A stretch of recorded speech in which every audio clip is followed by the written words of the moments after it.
there are going to be people, especially where I live in Tennessee, who will absolutely condemn me for giving you a platform, for even entertaining these, what they would consider to be radical notions. What would be your message to them? The things that I've said aren't radical notions. These are things that throughout most of last century, most every Christian in the United States would have been able to say that, like, we should embrace science and social sciences. That was a result of the social gospel movement that led to mainline Protestantism. And the reason it was called mainline Protestant, right, is because most Christians in the United States that were Protestants subscribed to this point of view.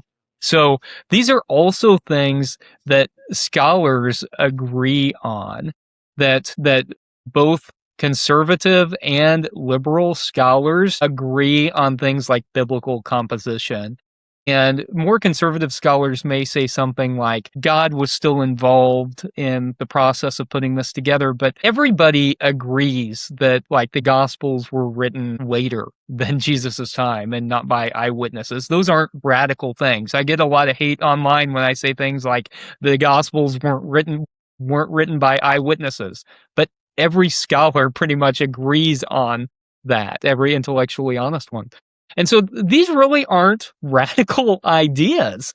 This is really just basic scholarship that I try to share with congregations and with the online community. And I would also say that one of the things that Jesus teaches us is that we should lean into discomfort and that we should always side with those who are living on the margins. And if we have a doubt about which side God is on, God is always with those who are poor and with those who are oppressed in some way.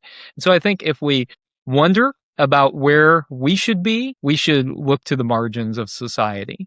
And so I hope that even people who I make uncomfortable online or in person, that they are challenged to think about what it is that the gospel might be saying, or where it is that God might be calling them to be, and how it is that God might be calling us all to be more compassionate.